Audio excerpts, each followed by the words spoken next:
fue un importante asentamiento inca. Según algunos historiadores, en Quito nació Atahualpa, el último rey del Tahuantinsuyo. La que es hoy capital de los ecuatorianos fue su centro ceremonial, administrativo y militar.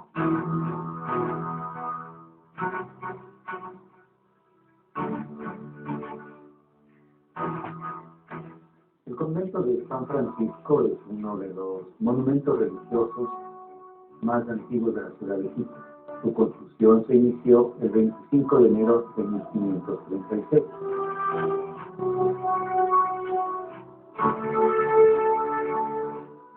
Se dice pues que en esa época Caracas era un cuartel. De hecho, pues la mayoría de militares vendrán desde allá, desde Venezuela. Bogotá era una academia realmente de escritores y de grandes maestros, y Quito era un convento. Entonces la mayoría de familias de Quito pues tenía siempre un hijo sacerdote o una hija monja.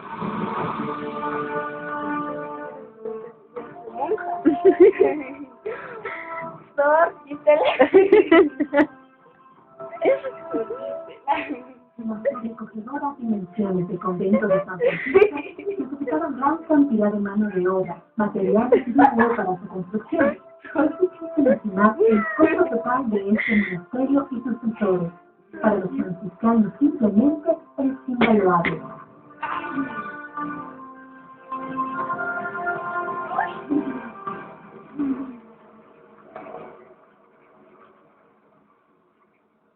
San Francisco es una iglesia que no se construye de un día para otro. Es una iglesia que se va construyendo a lo largo de los siglos. Por lo tanto, tenemos de donantes, por ejemplo, a Francisco Cantuña. Tenemos de donantes a Francisco de Villasís y Recalde, que cuenta con la capilla Villasís. Los diezmos fue un impuesto del Estado en favor de la iglesia. Las donaciones venían muchas veces pues, a través de legados que dejaban los testamentos o simplemente gracias a la conformación de las cofradías. Cada altar fue elaborado o pagado por familias quiteñas que de cierta manera pues tenían cierto o mucho poder económico, con la condición de que en estos altares posteriormente se celebraran misas para sus, digamos, en bien de su alma. Pedían ser vestidos con hábito franciscano y ser sepultados a los pies de estos altares. La mayoría de la iglesia, por lo tanto, es una cripta.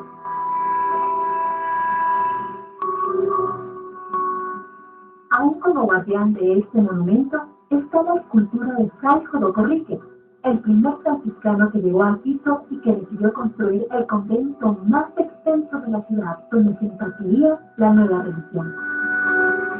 Fray Jodocorrique tenía como su pedagogía ir a catequizar a los caciques primero. Entonces podía sostener a los demás también catequizados. Y luego entre ellas pues fue recoger al hijo de Atahualpa también, en quien los indígenas miraban el reflejo de Atahualpa, el último hijo del sol. Los españoles que querían acabar con todo rastro de Atahualpa, con toda su familia, los frailes defienden, que bautizan con el nombre de Francisco, en honor a San Francisco, y le dejan con el apellido de su padre, Atahualpa o Atabalipa.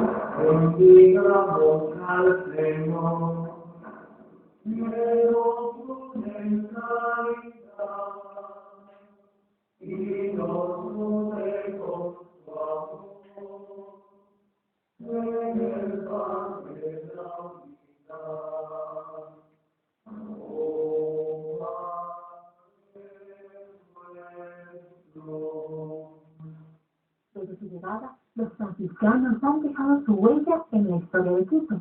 Crearon el Colegio de Artes y Oficios San Andrés, donde se formaron grandes artistas de la escuela quiteña.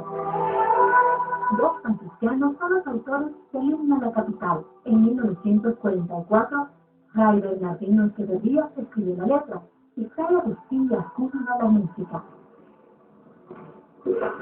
Apenas hace algunas décadas, los franciscanos nos dejaron conocer su mundo. Una evidencia es la puerta de la caridad, donde esta ventana permitía el contacto con el exterior. En tiempos anteriores era fuerte, por ejemplo, la formación era más estricta, en donde en los conventos se vivían muchas las clausuras, no podían entrar las personas particulares. Hoy usted va a ver en San Francisco, las puertas son abiertas. El Padre, el Hijo y el Espíritu Santo. Amén. Hoy su vida es dedicada a la ayuda a los pobres, labor pastoral, evangelización, formación de nuevos sacerdotes, e incluso dos radios.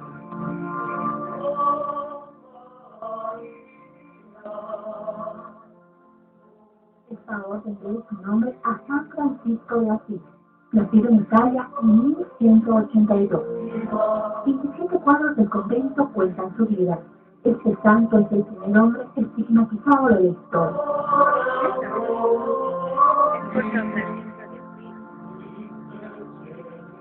En contraste con la vida austera que heredaron los franciscanos, su templo es un tesoro al que han protegido celosamente durante 5 siglos. Dios y el tesoro recibe nuestro ADN, con el cual justamente también se vincula. Tenemos voz, tenemos rostro, con el cual nos conocen en el mundo. La pregunta es si nosotros nos deshacemos de todo ese patrimonio, nos quedaríamos como una página blanca sin historia.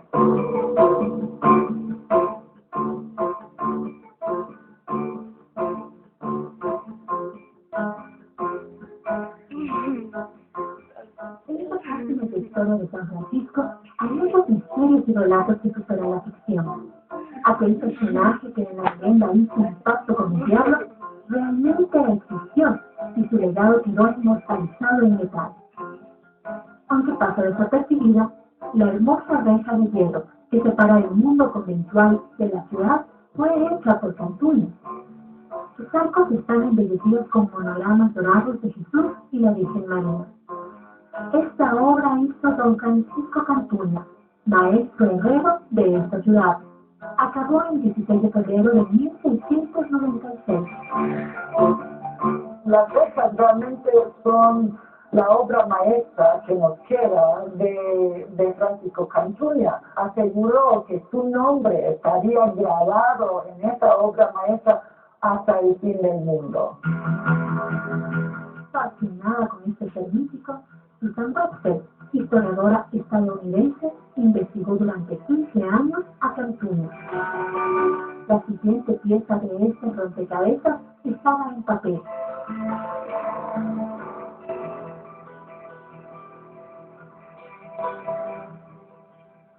La última voluntad de Francisco Cantuña reposa en el Archivo Nacional de Historia, junto a más de 30.000 documentos que datan de 1538 hasta 1980.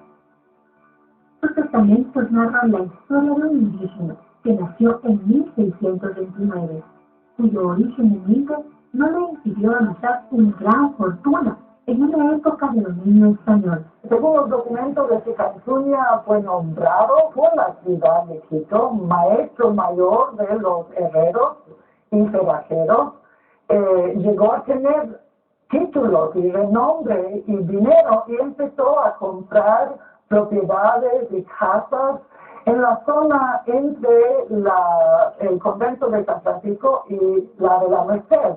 Más que una cuadra completa de terreno en esta zona, además de tierras en las afueras de la ciudad. Él tuvo aquí prácticamente 2 manzanas en las que construyó 6 casas, cada una con tiendas a la calle. Y él tiene también las casas del frente de la calle Cuenca. Vemos el mega Ipiales de hermano Miguel, que también fue parte de las construcciones que tuvo Cantuña en esta época, justamente atrás de la muralla del convento de la Merced. Este hombre fue realmente un extraordinario empresario, que muy raro para su época, que con el producto de su trabajo haya acumulado tanto dinero. Tan solo desde las alturas es posible mencionar la impresionante extensión de las tierras que pertenecieron a Cantuña, lo que es hoy uno de los sectores más comerciales del centro colonial. El indígena del siglo XVII no firmó sus testamentos, al igual que ningún otro documento a lo largo de su vida.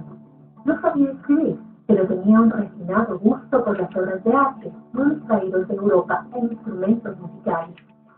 Además dejó una lista con todas sus herramientas que usó en su taller.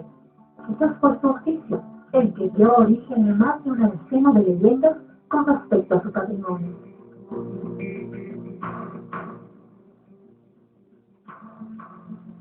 Hay que imaginar la fragua y la oscuridad y el fuego y el fundir como en una manera casi alquímica los metales, y que eso también pudiera haber creado en el imaginario popular esa asociación con el diablo y también con el tesoro, me imagino, de Atahualpa, que según el padre Velasco, Cantuña fundió en su cuarto escondido.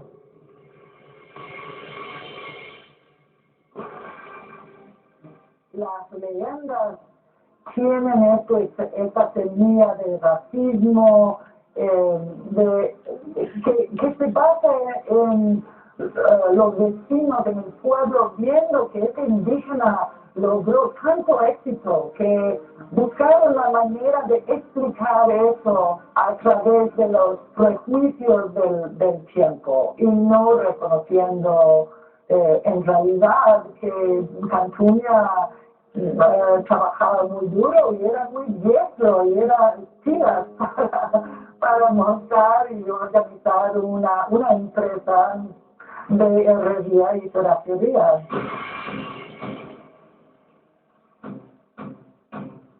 Pero si la vida y riquezas de Cantuña resultan sorprendentes, su muerte y sepultura son aún más enigmáticas.